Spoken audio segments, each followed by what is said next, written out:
side of the stream, Mike the Intern and Jay Stevens,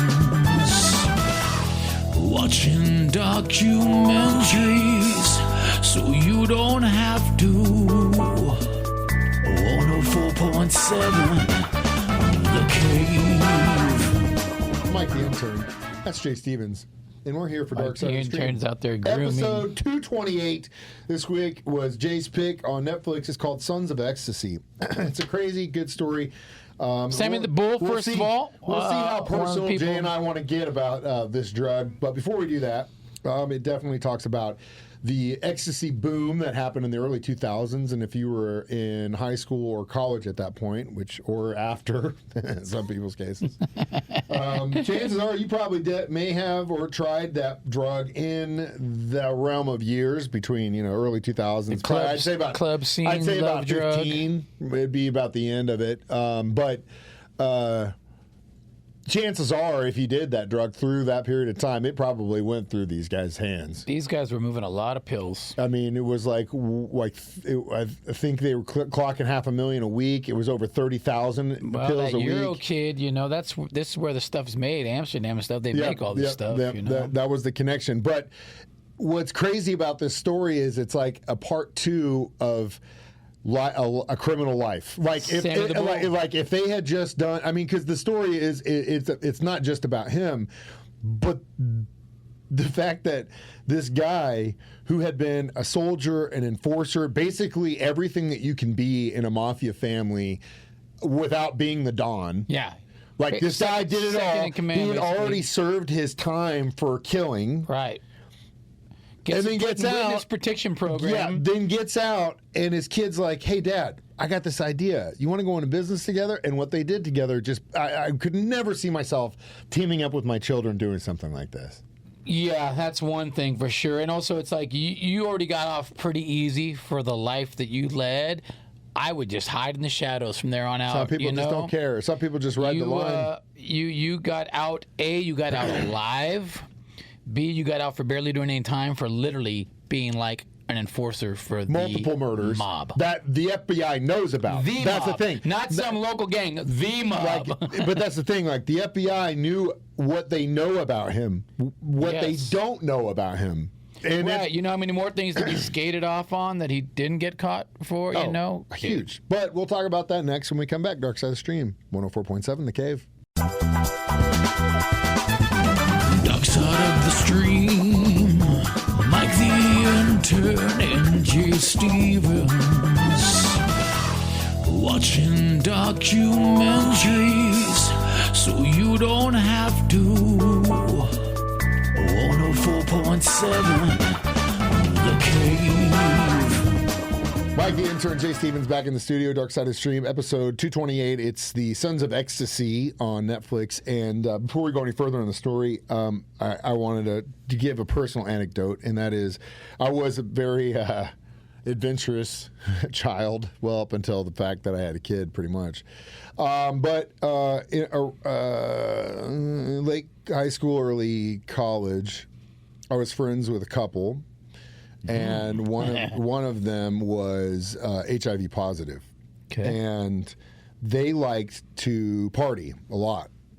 But because of his diagnosis, they had to be extremely careful, like with what they did. And obviously the MDMA was their drug of choice. And so when I hooked up with him and hung out with him and found that out, I was like, oh my God. And this was way before. Like now, testing drugs is so common. It should be. With fentanyl in the world, like if you have teens in your life, you need to tell them it's not about what your choices. You cannot stop your kids from trying stuff. You just can't. Sorry, my parents were freaking amazing. There was nothing they could do to stop my brother and I from doing what we did. Nothing. Yeah, kids they are didn't smoke around us. They didn't drink around us. They didn't do nothing. Have open conversations. The open about conversation should go as follows. You are going to be offered all kinds of stuff in your life, whether that be a line on a table or a pill or something to smoke. Or a drink even. Bottom line is this. If you do not trust that person with your life, you should not trust what they're giving you. On top of the fact that if you are going to go down that road and experiment with recreational drugs, get a tester. They are free. If they're not free, they only cost $1. But that really is the difference. Where do you get a free online, tester? dansafe.org. dansafe.org, and get a tester, test it. I don't care if you're going to Vegas to party with your buddies and someone buys a bag, test it. If you're at a show and someone hands you something, maybe it's a pill, test old days, you would just eat it. And that's what I've been telling my oldest for a long time is like, dude, you're going to get offered stuff. Here's the thing. If you want to do that, get it tested, test it. Please. I'm not going to try and stop you from doing what it is that you want to do and experiment, whatever it is. Now you're an adult. You make that choice. Test it. It's not like when I was a kid and someone handed me something and I took it and I was like, well, that was dumb. I didn't die. Fentanyl didn't exist when I was a kid. Yeah, that's I didn't have to worry here. about taking something from someone and being dead within 15 minutes. That is a real thing that happens all the time. So there's your disclaimer. That's our PSA for the day. There's your disclaimer. You can't stop anyone from doing what they want to do, but you can do it safely, and dansafe.org is the place to do that. Back to what we were saying. So anyway, these guys were testing these things. So in the early 2000s, through the point where I eventually grew the up when I had a kid. We're going to have to bleep that one out, Tyler. Mike. We're going to mark that one I up. think in all the years I've worked with Mike, that was the first time he slipped up and swore on the air. Minutes? We're not. Well, you bleep that. You better. Wow, we go. He's gonna forget. Well, he's gonna sell me. He's gonna sell me out. This kid's gonna sell me. You're gonna get a call from the FCC. This is his payback for the Chris Jericho thing. This is his Tyler, payback. You hold the cards now, Tyler. And then I'm gonna have to fire Tyler for me getting in trouble, which is gonna be so sad up on the for air. everyone. But that's what's gonna happen if that thing goes over the air, Tyler. Anyway, when I grew up and decided to not be an idiot, up until that point, anytime I did that thing, it was as pure as it gets. If you find pure MDMA, it's a wild ride. It's a lot of fun. But then, you just like with any other hard drug, you can cut it. Sometimes people cut it with And here heroin. in the Midwest, it's extremely impossible to find pure speed. MDMA. These days, I would put money on it that if someone gives you a pill, chances are what they're handing you is probably more than less speed or methamphetamine. Probably some meth in that ecstasy you think you're taking. It's not as common. It's in very the hard world to anymore. find good, clean drugs out here in the Midwest. You got Molly and stuff like that, but again, it's still not the same, man. Not what it was like in the early 2000s, and I can attest to that. Yeah, 1,000% from my own experience. It's actually gotten worse. It's not like weed where it's gotten better. You see what they were smoking in 78 and you're like, dude, that looks awful. But I digress. Anyway, back to the story. These guys were part of that boom.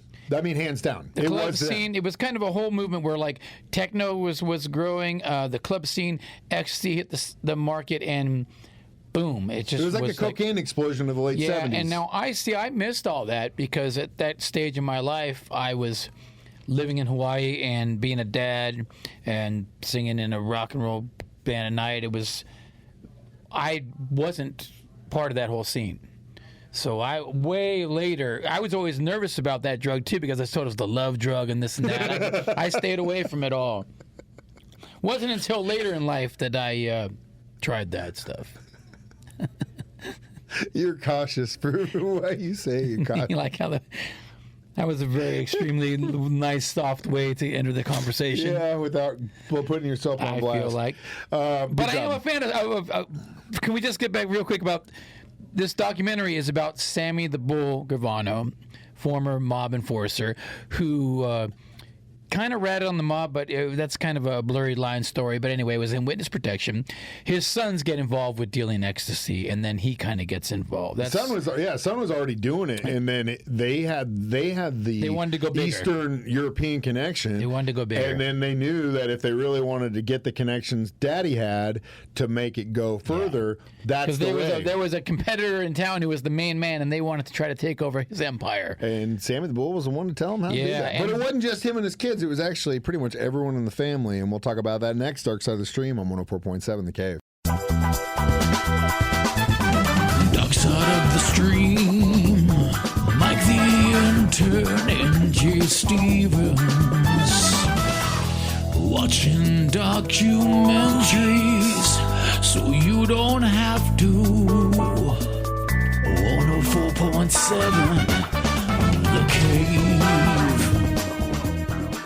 Stevens, Mike the Intern, back in the studio discussing Sons of Ecstasy on Netflix, episode 228, Dark Side of the Stream. I promise I won't say any more curse words, Tyler, so you don't have to search this entire video for that. But yeah, back to the story. Sammy the Bull's kids, he's out of prison. He's already gone through witness protection. He's kind of doing his own thing. Opens a family restaurant. He opens a pool business. He's in Arizona. Yeah, he's in Arizona, yeah. His kid, come to find out, is trying to do his own little entrepreneurship and gets his dad into the Ecstasy game, where they basically they had about 10 plus successful years getting it before he started to get the indictments started to come down, which inevitably they all went down. And I think he got released 7, 8 years ago, I think, after this. I mean, he was in for about 15. I mean, can you imagine though, these people, the FBI agents, they're like, are you kidding me? Like when they were like the tapping the lines and stuff, they must have been like, you got to be kidding me. Like Sammy is involved in this? Like after everything he got stated on? But still, like, why wouldn't he? It's just like raising your kid. Yeah. If and you also, don't give them true consequences, and then on top of the fact that you already said it.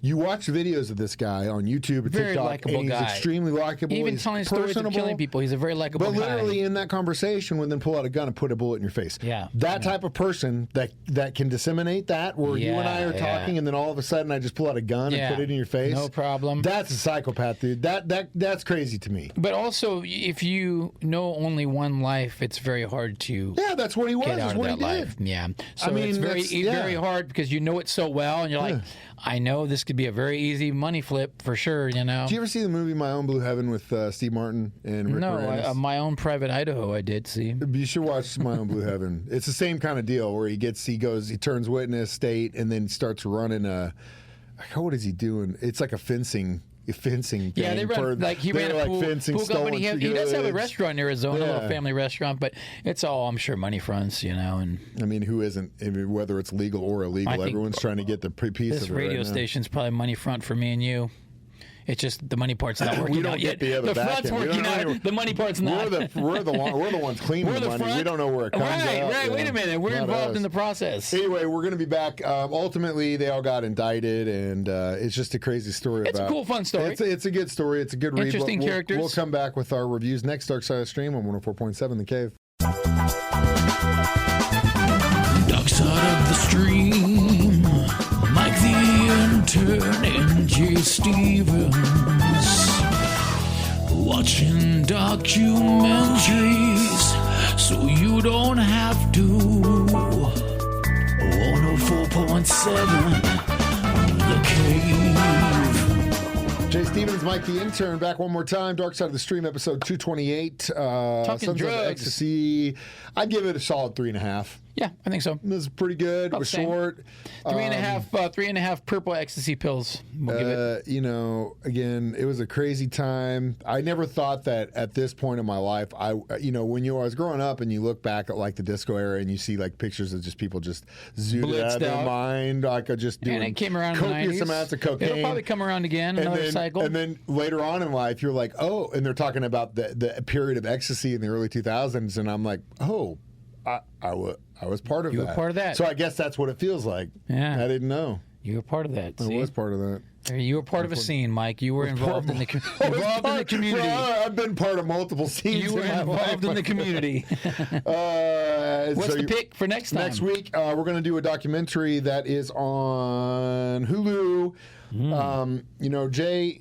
Jay's a big guy when it comes to the groupies, and the guys get all the chicks, those dudes are awesome. But what is it like to be one of those chicks? To be a groupie? What's it? Well, not necessarily just Tyler a groupie. knows. To be a rock and roll girlfriend, to be a wife of a lunatic, and that chick is Anita Pallenberg, and she was married to Keith Richards. Richards from the Rolling Stones. Okay. And it's a documentary about her. That's and amazing. How she was a muse for the Stones and all the crap that she put up with. Yeah. It's on Hulu, and cool. I can't wait to watch that side of the story. Yeah, you get a girl's perspective. Yeah, I'm sure we're going to get a lot of perspective. Either way, we do this live on Facebook or YouTube every Thursday at 9. Play during my show at the same time, Jay at 6, and then you can download it as a free podcast from our 104.7 The Cave app. You can bleep it at home. Yeah. If Tyler forgets to bleep it. I don't know. We'll see. But either way, I'm Mike the Intern. That's Jay Stevens. Watch movies, so you don't have to. Dark Side of the Stream on 104.7 The Cave.